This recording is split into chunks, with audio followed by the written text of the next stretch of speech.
the underhood. And I'm just like putting a wall against his force. So when he's trying to go here, I realize I can't hold this guy anymore. So I'm gonna let it go, and my knee's gonna drop. But I somewhat posture up because I don't want my hands on the mat anymore. This is gonna make me slow. And then now my elbow drops here. See that? Now your right hand, you could be using your hands. Like I could be grabbing right here and locking a Kimura grip. Okay? And then eventually turn this into a gift wrap and get his head through here. Or I just keep this like this. If the guy turns into me, you know, now I'm like pressuring, stepping over the head, going to the Kimura. Or blocking with my chest, coming underneath, getting a gift wrap.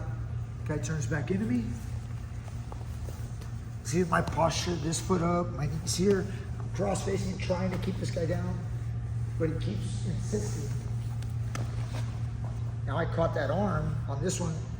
See how this arm became my tricep control. And now I can pin him, you know? So now I can pin him. On pinning, Aaron, these are the little small details, but if I get a good tricep like this, I never want to be like, the problem with a lot of people, they always say chest to chest. Chest to chest is really common in wrestling. They always talk about it. I really don't want to be chest to chest. I want to be above his chest, more like chest on face, on neck. If I'm up here, just freeze, don't move, James. I'm gonna let you go, but don't move. Here's his arm. This is how you want an arm. Look where his arm is, like this. If you guys are here, like this, his elbow closes and stay right there now. Now, this arm is now in that zone where he's still strong. This is a bench press, strong. Once you go here, he's weak. Imagine if you had a bench press, you're bench pressing my hand, and the moment you go here, the bar is like, you're not gonna hold it anymore. Once you cross this line, this plane, this is how you pin. When an arm is like this, he's pinned. Headlock, he's not getting out. If you have a headlock and his arm is here, he can escape. So this, he's strong. I always want to get like this. See that? If I'm here, he's done. He's not moving. Like, just move a little bit. Like, bump. See how I'm like controlling him? If I give him this, he's a beast. He starts rocking around, he starts moving. Okay? So, back to the side switch. Sorry, elbows in and get your underhook. And I'm here and I go. When I capture this arm, what do I want to do with the arm? As he turns back towards me, see how I'm holding his arm up this way? Like above his head.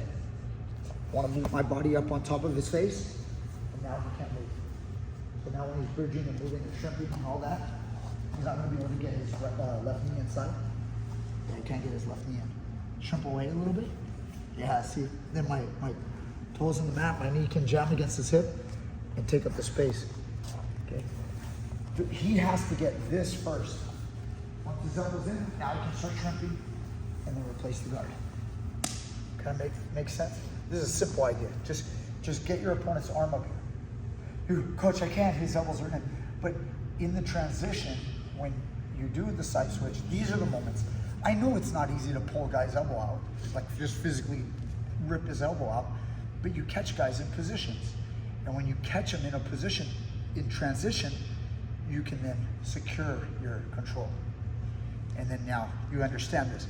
Don't just look for gripping control, look for manipulation to move his arms up.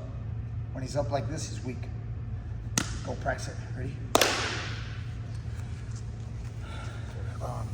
This is like really, there's more to it I didn't even show. Now I'm like, damn it. I don't want them to know yet because it'll just complicate it. Right now the principle is just elbows out. Then when I pull the elbow out, I'll twist the joint, like grab the tricep muscle and kind of rotate it. So I'm kind of pronating their arms. And then, so you're not just pulling it. Like if you pull with my elbow in, I'm still relatively strong too. Like this I said was bad, right? But imagine if my elbow went like this, even worse. So it's kind of like a Kimura. So I also want to grip the tricep, twist, and pronate the arm so that the arm's up like this. At the same time, you can push the shoulder into the socket. Now I gotta show it.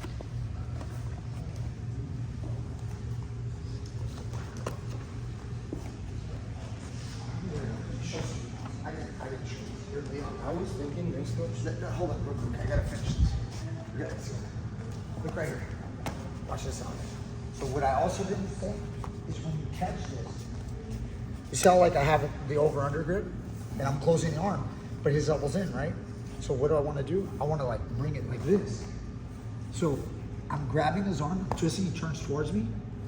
No, towards me, over here. So now look, but I'm also gonna take this like a post and I'm gonna drive it into the mat. So I didn't talk about that either. So now when he tries to turn, see what that's like? Like you can't move, right? Now imagine if I was to go like this. Like you see like, and I'm pulling. This is great, right? Like, oh, really good shot. But you tell me which one pins you more. See, if I go like this, you start moving around. You see this? Still got you to turn. Like, yeah. See that movement? Now I want to show you. Like, now fight. Oh yeah. See that? See that? So what I'm doing is I'm twisting your arm, I bring it up, and then I drive this post right into the mat. And it's hurting his shoulder. He's like, see that? So I'm twisting it like this. I didn't want to show this because it was going to be too much information. And now so I'm twisting and pushing it straight down. So now when you try to move, it's really tough. So try to add that in there. I didn't want to complicate it. Think simple terms. I always say this to Aaron. Don't overthink, but move his arm up. If you just move his arm up, you're in the ballpark, you're gonna be great. Then if you can do this and this, he's pinned. Let's go. All right, whatever. Go try it. Like, share, subscribe, comment down below, and I'll see you guys next time with more great stuff. Coach, so Yeah, what were you saying?